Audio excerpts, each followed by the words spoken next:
Yo guys, come back me Syakis di video editing tutorial lagi. Dan oke guys, kali ini gue bakal ngasih tutorial advanced 3D kamera atau bisa dibilang tutorial 3D kamera kedua gue ya, karena yang pertama tuh udah diupload sekitar 2 bulan yang lalu. Dan kalian bisa nonton itu dulu supaya di tutorial ini kalian bisa lebih ngerti lagi. Jadi di sini udah gue masuk ke Alec Motion. Di sini langsung aja, di sini kita taruh dulu guys layernya. Di sini untuk pertama di sini pengen gue kasih layer screenshot ya, gambar aja, gambar dari anime biar nggak repot. Kalau misalkan pakai shape doang itu bakalan bingung nanti ya. Oke, kalau udah dimasukin untuk layer utamanya atau layer bawahnya, kalian bisa masukin teks atau apapun itu, objek, shape bisa. Di sini gue mau pakai teks. Oke, di sini pakai nama channel ini. Dan mohon maaf kalau misalkan berisik karena lagi hujan ya guys di luar ya. Oke, di sini kita gedein dulu. Nah, kalau misalkan udah begini, untuk langkah pertamanya di sini kalian bisa bikin yang namanya circle shape ya, yang ini. Nah, kalian kecilin dulu sampai segini guys, dan kalian bisa taruh di mana aja. Ini tuh fungsinya untuk ngatur anchor point dari kedua layer ini ya guys ya, yang di bawahnya. Nah, di sini mau gue taruh di kanan aja. Nah, untuk posisi anchor pointnya di sini paling bagus itu ada di tengah, atas, bawah, kiri, kanan ya guys. Jangan serong begini karena nanti bakalan cukup rumit menurut gue ya guys ya. Jadi sini gue mau taruh kanan aja biar nggak rumit. Kalau udah di sini langsung aja kita ganti anchor pointnya dengan cara klik dulu layer dan kita ke positioning ya. Nah, di sini kalau misalnya udah nyampe positioning, kalian pencet lagi tombol arahnya ini, kalian pencet lagi ya, pencet 2 kali biar jadi ganti ke anchor point mode. Kalau misalkan udah ini guys ya, udah ganti ke anchor point ya, ini dia nih anchor pointnya yang hitam-hitam ini. Kalian arahin ke shape yang tadi ya. Nah, kalian taruh pas di situ, dan untuk layer teksnya juga sama ya guys ya. Kalian ke mana? Move and transform, lalu ke positioning, dan kalian klik 2 kali tombol arahnya. Kalau udah, kalian geser lagi ke shape yang tadi. Dan mohon maaf sekali lagi karena lagi hujan di luar ya, jadi mungkin berisik. Dan nanti mungkin gue tambel pakai yang namanya sound effect BGM ya. Nah, kalau udah di sini gue matiin aja guys untuk circle shape-nya karena udah nggak perlu. Nah, oke. Kalau udah di sini kalian ke belakang dulu guys ya, karena ini bakalan jadi preview di akhir videonya. Kalau udah di sini kalian atur scalingnya guys ya, bikin keyframe scaling di akhir-akhir ini. Dan kalian bikin di layer utama dulu atau layer paling bawah. Kalau udah di sini kalian bikin lagi di sekitar awal sini guys ya. Nah, kalian bikin di sini dan kalian zoom. Terserah mau zoom berapa gede.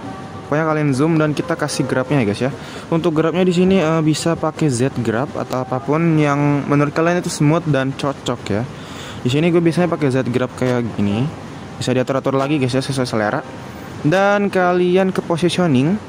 Di sini bukan anchor point tapi positioning biasa buat geser. Nah, ini kalian coba geser ya guys ya. Disclaimer, ini buat tutorial buat yang udah ngerti Alec Motion beberapa ya guys ya. Fitur-fitur udah ngerti dan juga cara makainya. Kalau buat pemula tidak disarankan. Oke, kalau udah di sini kalian geser ke kanan atau kemana aja terserah sebenarnya, tapi di sini gua geser ke kanan, maksudnya ke kiri ya guys ya. Kita dari kiri dan baru ke kanan ya. Nah, kalau misalnya udah di sini kita kasih grabnya. Gue pengen pakai grab alter balik seperti ini guys ya. Jadi nanti bakal kayak gini gerakannya. Seperti terlalu tajam ya guys ya. Ntar kita turunin lagi dan kita kecilin lagi. Kayaknya kelihatan terlalu tajam. Dan ini untuk keyframe antara scaling sama positioningnya itu harus tiban-tibanan ya guys ya. Nggak boleh misalkan positioning taruh sini itu nggak boleh karena nanti jadi kaku. Nah, kayak gini.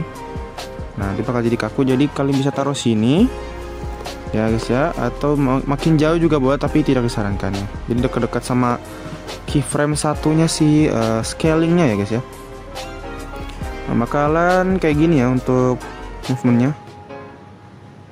Oke, kalau dari sini kita lanjut ke layer teksnya. layer text-nya juga sama. Di belakangnya kalian kasih keyframe scaling dulu. Lalu di sini kalian cari dulu keyframe 1 dari scaling layer utamanya. Di sini kalian tandain dan baru kalian bikin di sini guys ya, keyframe satunya dia harus sama gitu ya. Kalau udah di sini kalian bisa cut aja untuk layer text-nya, keyframe-nya, layer text-nya maksudnya kalian cut aja sampai tanda tadi yang kita bikin. Lalu di sini kita zoom guys. Untuk zoomnya sendiri di sini saya saran sampai hilang ya guys ya, sampai teksnya itu udah nggak ada di layar. Jadi kalian zoom terus sampai benar-benar hilang. Lalu untuk grafnya di sini kalian bisa copy dari layer utama yang tadi ya. Ini dia, kita salin dan kita paste di sini. Sekali lagi disclaimer, ini bukan tutorial buat pemula, bener deh. Jadi kalau misalkan emang baru pakai Alex Motion, pasti kalian bakal bingung karena penjelasan gue juga bakalan lumayan cepat dan ya walaupun banyak basa-basi tapi lumayan cepat ya guys ya. Nah ini dia untuk previewnya bakal jadi kayak gini. Dan ini sebenarnya metodenya sama persis sama yang pertama kali gue buat ya. Tapi yang pertama kali gue buat itu dia cuma di tengah guys ya. Sementara untuk objek-objeknya itu di samping, makanya ya sedikit gampang lah ya. Dan ini metode juga kalian bisa pakai di semua kondisi. Kalau emang cocok kalian bisa pakai metode kayak gini guys ya. Mungkin nanti gue bakalan bikin yang lebih advance lagi, itu pakai rotate dan juga ini guys ya, full size ya, itu dia. Tapi nanti gue bakalan coba bikin tutorial dulu buat efek-efek yang ada di sini di bagian movement ya, move dan transform, karena di sini itu penting banget buat kalian pelajarin guys ya, karena sangat berguna. Jadi gitu aja untuk tutorial kali ini, semoga kalian mengerti ya guys ya. Dan ini video untuk khusus untuk tutorial Eevee, jadi ya nggak tahu lah menang apa nggak, yang penting bikin tutorial ya, karena udah lama nggak upload itu, waduh parah banget ya. Oke, jadi ini dia guys untuk previewnya, kalian bisa lihat di sini ya guys ya. Kalau misalkan kurang smooth kalian bisa taruh motion blur ya, seperti biasa. Motion blur itu penting, tapi jangan gede-gede guys ya, karena bakalan kelihatan nggak natural ya. Di sini paling kalian kasih 10 aja ya, dan untuk skalanya kalian bisa matiin karena nggak terlalu penting ya. Nah dia bakal jadi lebih smooth menurut gue ya guys. Jadi gitu aja untuk video kali ini, mungkin nggak ada kata-kata yang pengen disampaikan lagi ya. Jadi ya mohon maaf aja karena udah ngupload berapa bulan, udah lama ya, jarang banget upload kayaknya. Jadi videonya gitu aja guys. Don't forget like, share, comment, and subscribe. Remain a gamer until next time and see ya guys. Bye bye.